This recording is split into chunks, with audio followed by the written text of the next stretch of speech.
ॐ श्रीहरितनयाय विद्महे लक्ष्मीपुत्राय धीमहि तन्नो त्रिकमाचार्यः प्रचोदयात्। ॐ नमः शिवाय। ॐ नमः शिवाय। ॐ भूर्भुवः स्वः तत्सवितुर्वरेण्यं भर्गो देवस्य धीमहि धियो यो नः प्रचोदयात्। ॐ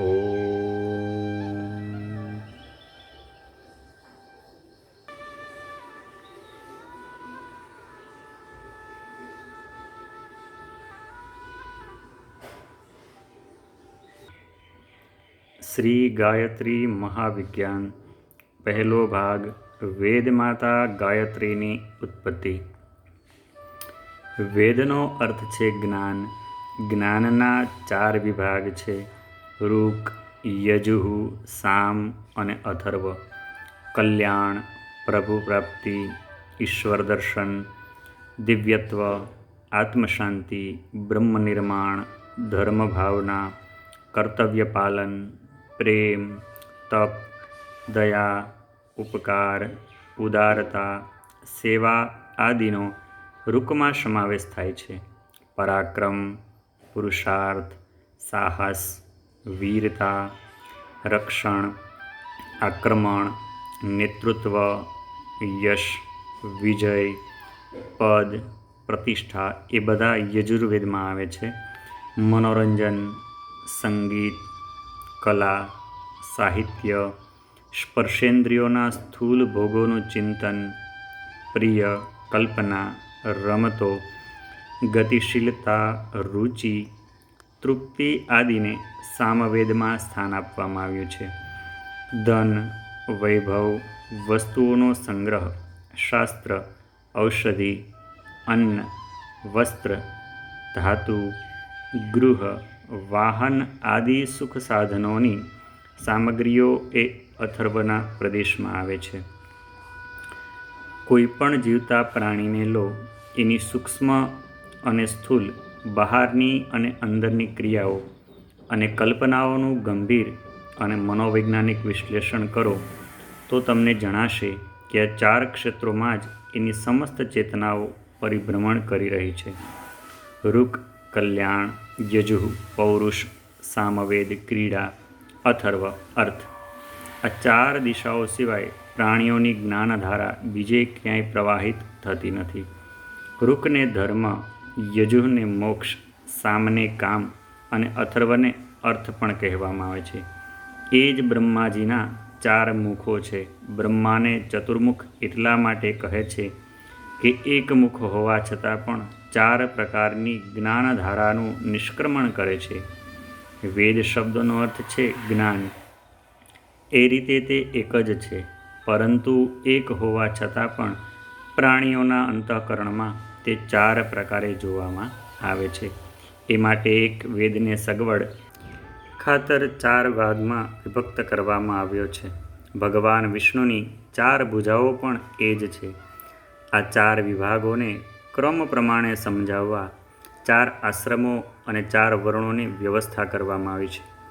બાળક ક્રીડાવસ્થામાં, તરુણ અવસ્થામાં, વાનપ્રસ્થ પૌરુષાવસ્થામાં અને સંન્યાસી કલ્યાણાવસ્થામાં રહે છે। બ્રાહ્મણ ઋગ છે, ક્ષત્રિય યજુઃ છે, વૈશ્ય અથર્વ છે તો શૂદ્ર સામ છે। આ પ્રકારે વેદના ચાર ભાગ પાડવામાં આવ્યા છે। આ ચારેય પ્રકારનું જ્ઞાન એક જ ચૈતન્ય શક્તિનું પ્રસ્ફુરણ છે। એને સૃષ્ટિના આરંભમાં જ બ્રહ્માજીએ ઉત્પન્ન કરી હતી અને એને જ શાસ્ત્રકારોએ ગાયત્રી એવું નામ આપ્યું છે। આ પ્રમાણે ચાર વેદોની માતા ગાયત્રી થઈ અને તેથી એને વેદ માતા પણ કહે છે। જેમ જલ તત્વ, બરફ, વરાળ, વાદળ, ઝાકળ આદિ વાયુ, હાઇડ્રોજન, ઓક્સિજન તથા પાતળા પાણીના રૂપમાં એમ ચાર રૂપે જોવામાં આવે છે। જેમ અગ્નિતત્વ જ્વાલા, ગરમી, પ્રકાશ તથા ગતિના રૂપમાં જોવામાં આવે છે. એ જ પ્રકારે એક જ્ઞાન ગાયત્રીના 4 વેદોના 4 રૂપમાં દર્શન કરવામાં આવે છે. 4 વેદો તો ગાયત્રી માતાના 4 પુત્રો છે. આ તો થયું સૂક્ષ્મ ગાયત્રીનું, સૂક્ષ્મ વેદ માતાનું સ્વરૂપ. હવે તેના સ્થૂલ રૂપનો વિચાર કરીશું. બ્રહ્માએ 4 વેદોની રચના કરતા પહેલાં 24 અક્ષરોવાળા ગાયત્રી મંત્રની રચના કરી. એ એક મંત્રના એક અક્ષરમાં એવા સૂક્ષ્મ તત્વો સમાવવામાં આવ્યા, જેમના પલ્લવિત થયા પછી 4 વેદોની શાખા, પ્રશાખાઓ તથા શ્રુતિઓ ઉત્પન્ન થઈ. એક વડના બીજના ગર્ભમાં વડનું મહાન વૃક્ષ છુપાયેલું હોય છે. જ્યારે બીજ રોપના રૂપમાં ઉગે છે, વૃક્ષના રૂપમાં મોટું થાય છે, ત્યારે અસંખ્ય ડાળીઓ, પાંદડા, ફળ, ફૂલ આદિથી લદાઈ જાય છે. એ બધાનો એટલો મોટો વિસ્તાર થાય છે કે વિશાળ વૃક્ષ વડબીજના કરતાં કરોડો અબજો ગણું મોટું થાય છે. ગાયત્રીના 24 અક્ષરો પણ એવું જ બીજ છે, જે પ્રસ્ફુરિત થઈને વેદોના આ મહાન વિસ્તારના રૂપમાં પ્રગટ થયું છે. વ્યાકરણ શાસ્ત્રનો ઉદ્ગમ શંકરજીના એ 14 સૂત્રો છે, જે એમના ડમરૂમાંથી નીકળ્યા હતા. એકવાર મહાદેવજીએ આનંદમગ્ન થઈ પોતાનું પ્રિય વાદ્ય ડમરું વગાડ્યું. એ ડમરૂમાંથી 14 ધ્વનિ નીકળ્યા. એ ઐ ઉણ, રીલ રીક, એ ઓંગ, ઐ ઓચ, હૈ વરટ, લણ વગેરે 14 સૂત્રોને આધારે પાણિનિ મુનિએ મહાવ્યાકરણ રચ્યું. એ રચના થયા પછી એની વ્યાખ્યાઓ થતાં આજે એટલું મોટું વ્યાકરણ શાસ્ત્ર તૈયાર થયું છે, જેનું એક મોટું સંગ્રહાલય બની શકે. ગાયત્રી મંત્રના 24 અક્ષરોમાંથી આ રીતે વૈદિક સાહિત્યના અંગ ઉપાંગોનો જન્મ થયો છે. ગાયત્રી સૂત્ર છે, તો વૈદિક ઋચાઓ એની વિસ્તૃત વ્યાખ્યાઓ છે. બ્રહ્માની સ્ફુરણાથી ગાયત્રીનો આવિર્ભાવ. અનાદિ પરમાત્મા તત્વે બ્રહ્મા દ્વારા સર્વ કંઈ ઉત્પન્ન કર્યું છે. સૃષ્ટિ ઉત્પન્ન કરવાનો વિચાર થતાં જ બ્રહ્માના ચિત્તમાં એક સ્ફુરણા થઈ, જેનું નામ છે શક્તિ. શક્તિમાંથી 2 પ્રકારની સૃષ્ટિ થઈ, એક જડ અને બીજી ચેતન. જડ સૃષ્ટિનું સંચાલન કરનારી શક્તિ પ્રકૃતિ અને ચૈતન્ય શક્તિને ઉત્પન્ન કરનારી શક્તિનું નામ સાવિત્રી છે. પુરાણોમાં વર્ણન મળે છે કે સૃષ્ટિના આદિકાળમાં ભગવાનની નાભીમાંથી કમળ ઉત્પન્ન થયું. કમળના પુષ્પમાંથી બ્રહ્મા થયા. બ્રહ્માથી સાવિત્રી થઈ. સાવિત્રી અને બ્રહ્માના સંયોગથી 4 વેદો ઉત્પન્ન થયા. ત્યાર પછી બ્રહ્માજીએ પંચભૌતિક સૃષ્ટિનું નિર્માણ કર્યું. આ આલંકારિક કથાનું રહસ્ય એ છે કે નિર્લિપ્ત નિર્વિકલ્પ પરમાત્મ તત્વની નાભીમાંથી, કેન્દ્રમાંથી, અંતઃકરણમાંથી કમળ ઉત્પન્ન થયું અને તે પુષ્પની માફક ખીલી ઉઠ્યું.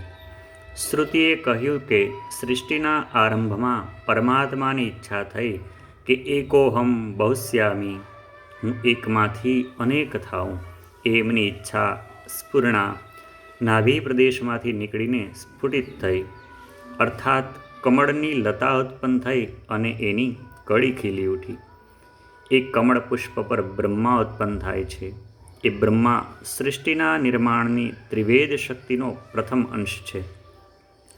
આગળ ચાલતા તે ત્રિવેદ શક્તિ ઉત્પત્તિ, સ્થિતિ અને નાશનું કાર્ય કરતી બ્રહ્મા, વિષ્ણુ, મહેશના રૂપોમાં દૃષ્ટિગોચર થઈ. આરંભમાં કમળ પુષ્પ પર કેવળ બ્રહ્માજી જ પ્રગટ થયા, કેમ કે સર્વપ્રથમ તો ઉત્પન્ન કરનારી શક્તિની જરૂર હતી. આ પછી બ્રહ્માજીના કાર્યનો આરંભ થયો. એમણે 2 પ્રકારની સૃષ્ટિ ઉત્પન્ન કરી, એક ચૈતન્ય, બીજી જડ. ચૈતન્ય સૃષ્ટિની અંદર બધા જીવોનો સમાવેશ થાય છે. એ જીવોમાં ઈચ્છા, અનુભૂતિ, અહંભાવના જોવા મળે છે.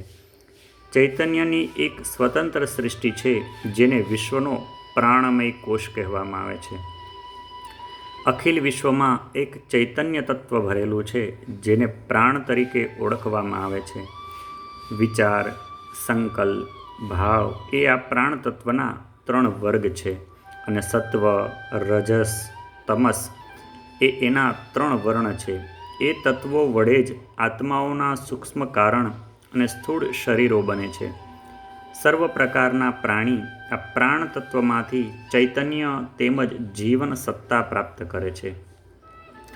જળ સૃષ્ટિના સર્જન માટે બ્રહ્માજીએ પંચભૂતોનું નિર્માણ કર્યું. પૃથ્વી, જલ, વાયુ, તેજ, આકાશ દ્વારા વિશ્વના બધા પરમાણુમય પદાર્થ બન્યા. ઘન, પ્રવાહી અને વાયુ આ 3 રૂપોમાં પ્રકૃતિના પરમાણુ પોતાની ગતિવિધિ ચાલુ રાખે છે. નદીઓ, પર્વતો, ધાતુઓ અને ધરતી આદિનો સર્વ વિસ્તાર આ પંચભૌતિક પરમાણુઓનો ખેલ છે. પ્રાણીઓના સ્થૂળ શરીર પણ આ પ્રકૃતિજન્ય પંચતત્વોના બનેલા હોય છે. ક્રિયા બંને સૃષ્ટિમાં છે. પ્રાણમય ચૈતન્ય સૃષ્ટિમાં અહંભાવ, સંકલ્પ અને પ્રેરણાની ગતિવિધિ અનેક રૂપોમાં જોવામાં આવે છે. ભૂતમય જળ સૃષ્ટિમાં શક્તિ, હલનચલન અને સત્તા એ 3 આધારો દ્વારા વિવિધ પ્રકારના રૂપ, રંગ, આકાર વગેરે બનતા અને નષ્ટ થતા રહે છે. જળ સૃષ્ટિનો આધાર પરમાણુ અને ચૈતન્ય સૃષ્ટિનો આધાર સંકલ્પ છે. બંને આધારો અત્યંત સૂક્ષ્મ અને અત્યંત બળવાન છે. એમનો નાશ થતો નથી, પણ કેવળ રૂપાંતર થતું રહે છે. જળચેતન સૃષ્ટિના નિર્માણ કાર્યના બ્રહ્માની 2 શક્તિઓ કામ કરી રહી છે. સંકલ્પ શક્તિ અને પરમાણુ શક્તિ. એ 2માં પ્રથમ સંકલ્પ શક્તિની આવશ્યકતા જણાઈ, કેમ કે એના વિના ચૈતન્ય આવિર્ભાવ નથી પામતું અને ચૈતન્યના પરમાણુઓનો ઉપયોગ કોને માટે થાય? અચેતન સૃષ્ટિ તો પોતે અંધકારમય હતી, કેમ કે ન તો તેનું કોઈ જ્ઞાન હતું કે ન એનો કોઈને ઉપયોગ હતો. ચૈતન્યના પ્રગટીકરણની સગવડ માટે એની સાધન સામગ્રીના રૂપમાં જળનો ઉપયોગ થાય છે. આમ શરૂઆતમાં બ્રહ્માજીએ ચૈતન્ય બનાવ્યું, જ્ઞાનના સંકલ્પનો આવિષ્કાર કર્યો. પૌરાણિક ભાષામાં એમ કહી શકીએ કે સર્વપ્રથમ વેદોનું ઉદ્ઘાટન થયું. પુરાણોમાં વર્ણન છે કે બ્રહ્માના શરીરમાંથી એક સર્વાંગ સુંદર તરુણી ઉત્પન્ન થઈ. એ તરુણીની સહાયથી એમણે પોતાનું સૃષ્ટિ નિર્માણનું કામ જાળવી રાખ્યું. ત્યારબાદ એ એકલી તરુણીને જોઈ એમનું મન વિચલિત થઈ ગયું અને એમણે એને પત્ની માની એની સાથે રમણ કર્યું. એ મૈથુનમાંથી મૈથુની સંયોજક પરમાણુમય પંચભૌતિક સૃષ્ટિ નિર્માણ થઈ. આ કથાના આલંકારિક રૂપના રહસ્યને ન સમજવાથી કેટલીક વ્યક્તિઓ એના તરફ ઊંધી અને અશ્રદ્ધાની નજરે જુએ છે. તેઓ ભૂલી જાય છે કે બ્રહ્મા કોઈ પુરુષ નથી અને એમનાથી ઉત્પન્ન થયેલી શક્તિ પુત્રી યા તો સ્ત્રી નથી. કોઈ પુરુષ કે સ્ત્રીની માફક એમની વચ્ચે કોઈ સમાગમ પણ નથી થતો. આ તો સૃષ્ટિ નિર્માણ કાળના એક તથ્યને ગૂઢ રૂપમાં આલંકારિક ભાષામાં પ્રસ્તુત કરીને કવિએ પોતાની કાવ્યકલા શક્તિનો પરિચય આપ્યો છે. બ્રહ્મા નિર્વિકાર પરમાત્માની એ શક્તિ છે જે સૃષ્ટિ નિર્માણનું કાર્ય કરે છે. એ નિર્માણ કાર્ય ચાલુ રાખવાને માટે કામમાં આવતી તેમની 2 કલ્પિત ભુજાઓ ઉપયોગમાં આવી, જે ખરેખર તેમની સંકલ્પ અને પરમાણુ શક્તિઓ જ કહેવાય. સંકલ્પ શક્તિ ચેતન અને સતમાંથી ઉત્પન્ન થયેલા હોવાથી બ્રહ્માની પુત્રી ગણાય છે. પરમાણુ શક્તિ સ્થૂળ, ક્રિયાશીલ અને તમમાંથી ઉત્પન્ન થયેલી હોવાથી બ્રહ્માની પત્ની ગણાય છે. આ પ્રકારે ગાયત્રી અને સાવિત્રી બ્રહ્માની પુત્રી તથા પત્ની તરીકે પ્રસિદ્ધ થઈ. ગાયત્રી સૂક્ષ્મ શક્તિઓનો સ્ત્રોત. આ અગાઉના પ્રકરણમાં બતાવ્યું છે તે મુજબ એક અવ્યય નિર્વિકાર અજર અમર પરમાત્માની એકોહમ બહુસ્યાહમ, એકલો છું તે બહુ થઈ જાઉં એવી ઈચ્છા શક્તિ બની ગઈ. એ ઈચ્છા સ્ફુરણા યા શક્તિને જ બ્રહ્માની પત્ની કહેવામાં આવે છે. આમ બ્રહ્મ એકમાંથી 2 થઈ ગયું. તેથી એને આપણે લક્ષ્મીનારાયણ, સીતારામ, રાધેશ્યામ, ઉમા મહેશ, શક્તિ શિવ, માયા બ્રહ્મ, પ્રકૃતિ પરમેશ્વર આદિ નામોથી સંબોધવા લાગ્યા. આ શક્તિ મારફત અનેક પદાર્થો તથા પ્રાણીઓનું નિર્માણ થવાનું હતું. તેથી તેને પણ 3 ભાગોમાં વહેંચી નાખવી પડી, જેથી અનેક પ્રકારના સંમિશ્રણ તૈયાર થઈ શકે અને વિવિધ ગુણ, કર્મ, સ્વભાવવાળા જડચેતન પદાર્થો બની શકે. બ્રહ્મશક્તિના આ 3 ટુકડા સત, રજસ, તમસ એવા નામથી ઓળખાવા લાગ્યા. સતનો અર્થ છે ઈશ્વરનું દિવ્ય જ્ઞાન, દિવ્ય તત્વ. તમસનો અર્થ છે નિર્જીવ પદાર્થોમાં પરમાણુઓનું અસ્તિત્વ. રજસનો અર્થ છે જડ પદાર્થો અને ઈશ્વરીય દિવ્ય તત્વોના સંમિશ્રણમાંથી ઉત્પન્ન થયેલું આનંદદાયક ચૈતન્ય. આ 3 તત્વો સ્થૂળ સૃષ્ટિનું મૂળ કારણ છે. એ સિવાય સ્થૂળ ઉપાદાનમાં રૂપમાં માટી, પાણી, હવા, અગ્નિ, આકાશ એ 5 સ્થૂળ તત્વો બીજા પણ ઉત્પન્ન થાય છે. આ તત્વોના પરમાણુઓ તથા એમની શબ્દ, રૂપ, રસ, ગંધ, સ્પર્શ તન્માત્રાઓ દ્વારા દ્રશ્ય સૃષ્ટિનું બધું કાર્ય ચાલે છે. પ્રકૃતિના 2 ભાગ છે. સૂક્ષ્મ પ્રકૃતિ જે શક્તિ પ્રવાહના રૂપમાં કામ કરે છે, તે સત, રજસ અને તમસમય છે. સ્થૂલ પ્રકૃતિ જેનાથી દ્રશ્ય પદાર્થોનું નિર્માણ અને ઉપયોગ થાય છે, તે પરમાણુમય છે. એ માટી, પાણી, હવા વગેરે સ્થૂળ 5 તત્વોને પોતાની પ્રક્રિયા ચાલુ રાખે છે. ઉપરની હકીકત પરથી વાચકો સમજી ગયા હશે કે પહેલાં એક બ્રહ્મ હતું. એની સ્ફુરણાથી આદિશક્તિનો આવિર્ભાવ થયો. એ આદિશક્તિનું નામ જ ગાયત્રી છે. જેવી રીતે બ્રહ્મે પોતાના 2 ભાગ બનાવી લીધા, તેવી જ રીતે આદિશક્તિ ગાયત્રીએ પણ પોતાના 3 ભાગો બનાવી લીધા. જે સત, જેને હ્રીમ અથવા સરસ્વતી કહેવામાં આવે છે, રજસ, જેને શ્રી અથવા લક્ષ્મી કહેવામાં આવે છે, અને તમસ, 2 જ વિભાગો થયા. એ બંનેના મળવાથી જે ધારા ઉત્પન્ન થઈ તે રજસ કહેવાય છે. જે ગંગા, યમુના જ્યાં મળે છે ત્યાં એમની મિશ્રિત ધારાને સરસ્વતી કહેવામાં આવે છે. તેમ સરસ્વતી જેવી કોઈ જુદી નદી નથી. તેમ એ 2 નદીઓ મળવાથી રજસ ઉત્પન્ન થયું અને એ ત્રિધા પ્રકૃતિ કહેવાય. અદ્વૈતવાદ, દ્વૈતવાદ, ત્રૈતવાદનો બહુ જ ઝઘડો થતો જોવામાં આવે છે. માત્ર એને સમજવામાં જ ફેર છે. બ્રહ્મ, જીવ, પ્રકૃતિ એ 3 જ અસ્તિત્વમાં છે. પહેલાં એક ગ્રહ્ય બ્રહ્મ હતું, એ ઠીક છે, પણ અદ્વૈતવાદ પણ ઠીક છે. પછી બ્રહ્મ અને શક્તિ, પ્રકૃતિ એમ 2 થઈ ગયા. તેથી દ્વૈતવાદ પણ ઠીક છે. પ્રકૃતિ અને પરમેશ્વરના સંગથી જે રસાનુભૂતિ અને ચૈતન્ય મિશ્રિત રજસ સત્તા ઉત્પન્ન થઈ તે જીવ કહેવાય. આ પ્રકારે ઈશ્વર, જીવ, પ્રકૃતિ ત્રણેયનું અસ્તિત્વ માનવું ઠીક છે. એ પ્રકારે ત્રેતવાદતા પણ ઠીક છે.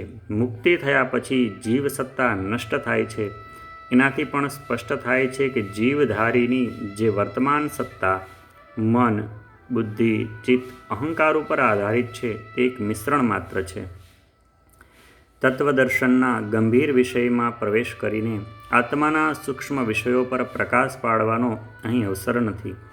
આ પંક્તિઓમાં તો સ્થૂલ અને સૂક્ષ્મ પ્રકૃતિના ભેદ બતાવવાના છે, કેમ કે વિજ્ઞાનના 2 ભાગ અહીંથી જ થાય છે.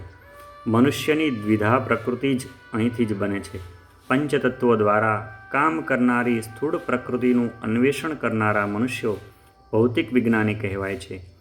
એમણે પોતાના બુદ્ધિબળથી પંચતત્વોના ભેદો, ઉપભેદોને જાણીને તેમાંથી લાભ ઉઠાવવાની અનેક તરકીબો શોધી કાઢી છે અને એમાંથી અનેક લાભો પ્રાપ્ત કર્યા છે. રસાયણ, કૃષિ, વિદ્યુત, વરાળ, શિલ્પ, સંગીત, ભાષા, સાહિત્ય, વાહન, ગૃહ નિર્માણ, ચિકિત્સા, શાસન, ખગોળ વિદ્યા, અસ્ત્ર-શસ્ત્ર, દર્શન, ભૂપરિશોધન આદિ અનેક પ્રકારના સુખ સાધનો શોધી કાઢ્યા અને રેલવે, મોટર, તાર ટપાલ, રેડિયો, ટેલિવિઝન, ફોટો, ઘડિયાળ વગેરે વિવિધ વસ્તુઓ બનાવવાના મોટા મોટા યંત્રો નિર્માણ કર્યા છે.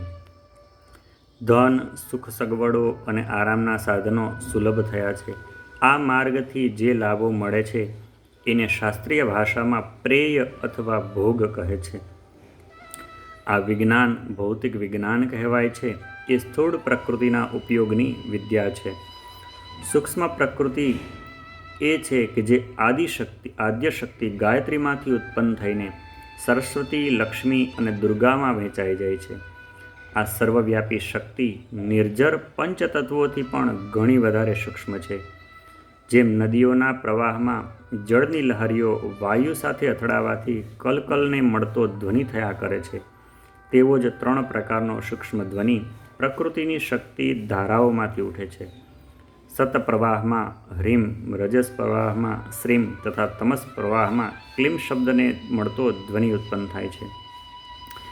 એનાથી પણ સૂક્ષ્મ તો બ્રહ્મનો ઓમકાર ધ્વનિ પ્રવાહ છે. નાદયોગની સાધના કરનારાઓ ધ્યાનમગ્ન થઈ આ ધ્વનિઓ પકડે છે અને એની મદદથી સૂક્ષ્મ પ્રકૃતિને પણ પાર કરીને બ્રહ્મ સાયુજ્યમાં પહોંચે છે. એ યોગ પંથ, સાધના પંથ ગાયત્રી મહાવિજ્ઞાનના 3જા ખંડમાં વાચકો આગળ રજૂ કરવામાં આવશે. પ્રાચીન કાળમાં આપણા પૂજ્ય પૂર્વજોએ, ઋષિમુનિઓએ પોતાની સુતીક્ષ્ણ દ્રષ્ટિથી વિજ્ઞાનના આ સૂક્ષ્મ તત્વને પકડ્યું હતું. એની જ શોધ અને સફળતામાં પોતાની શક્તિઓ કામે લગાડી હતી. મહાભારત વગેરે અને લંકા યુદ્ધમાં જે અસ્ત્રશસ્ત્રો વપરાયા હતા તેમાંના બહુ જ થોડાનું ઝાંખું રૂપ અત્યારે આપણે જોઈએ છીએ.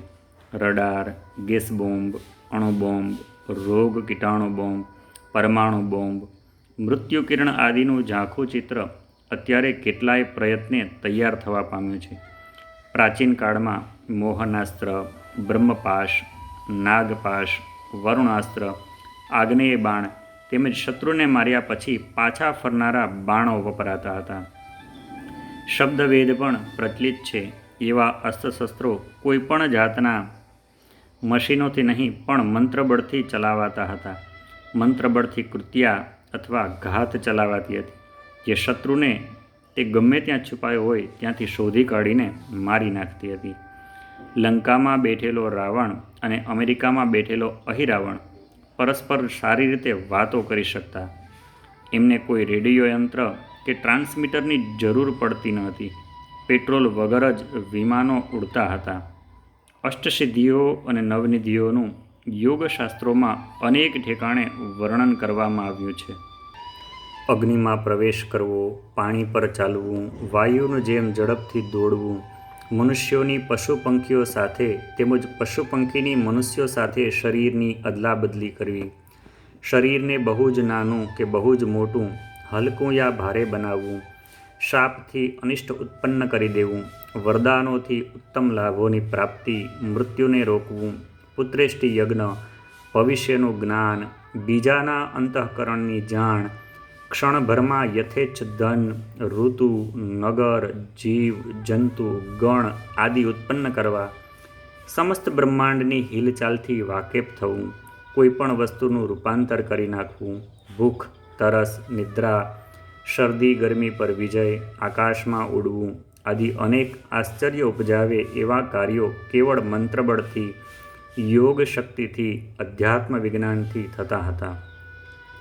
અને એ વૈજ્ઞાનિક પ્રયોજનોને માટે કોઈપણ જાતના મશીન, પેટ્રોલ, વીજળી આદિની જરૂર પડતી નહીં, પરંતુ એ કાર્યો શારીરિક વિદ્યુત અને પ્રકૃતિના સૂક્ષ્મ પ્રવાહના સંબંધથી સારી રીતે થતા એ ભારતીય વિજ્ઞાન હતું, જેનો આધાર હતી સાધના.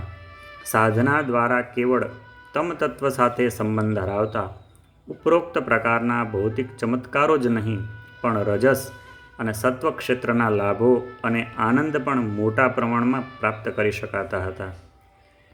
હાનિ, શોક, વિયોગ, રોગ, આક્રમણ, વિરોધ, આઘાત આદિની દુઃખી પરિસ્થિતિઓમાં પડીને જ્યાં સાધારણ મનોભૂમિકાવાળા મનુષ્યમાં મૃત્યુતુલ્ય કષ્ટ થાય છે, ત્યાં આત્મશક્તિના ઉપયોગની વિદ્યા જાણનાર વ્યક્તિ વિવેક, જ્ઞાન, વૈરાગ્ય, સાહસ, આશા અને ઈશ્વર વિશ્વાસના આધારે સહેલાઈથી એ મુસીબતોને પાર કરે છે અને ખરાબ પરિસ્થિતિમાં પણ પોતાના આનંદને વધારવા માર્ગ શોધી કાઢે છે. જેનું શારીરિક અને માનસિક સ્વાસ્થ્ય આત્મબળને કારણે ઠીક બન્યું છે, તેને મોટા મોટા અમીરોથી પણ અધિક આનંદમય જીવન ગુજારવાનું સૌભાગ્ય અનાયાસે પ્રાપ્ત થાય છે. રજસ શક્તિનો આ ઉપયોગ જાણવાનો આ લાભ ભૌતિક વિજ્ઞાનથી મળનારા લાભો કરતાં ઘણો વધારે મહત્વપૂર્ણ છે. સતતત્વના લાભોનું વર્ણન કરવું એ તો કલમ અને વાણી એ બંનેની શક્તિની બહારનું છે. ઈશ્વરીય દિવ્ય તત્વોની જ્યારે આત્મામાં વૃદ્ધિ થાય છે, ત્યારે કરુણા, મૈત્રી, ત્યાગ, સંતોષ, શાંતિ, સેવાભાવ, આત્મીયતા, સત્યનિષ્ઠા, ઈમાનદારી, સંયમ, નમ્રતા, પવિત્રતા, શ્રમપરાયણતા, ધર્મપરાયણતા આદિ સદ્ગુણોની માત્રા દિન પ્રતિદિન વધતી જાય છે. પરિણામે જગતમાં એને માટે પ્રશંસા, કૃતજ્ઞતા, પરોપકાર, શ્રદ્ધા, સહાય અને સન્માનના ભાવો વધે છે અને એને પ્રત્યુપકારથી સંતુષ્ટ કરતા રહે છે. આ ઉપરાંત આ સદ્ગુણો એટલા મધુર છે કે જેના હૃદયમાં એમનો નિવાસ થાય છે, ત્યાં આત્મસંતોષની નિર્ઝરણી સદા વહેતી જ રહે છે.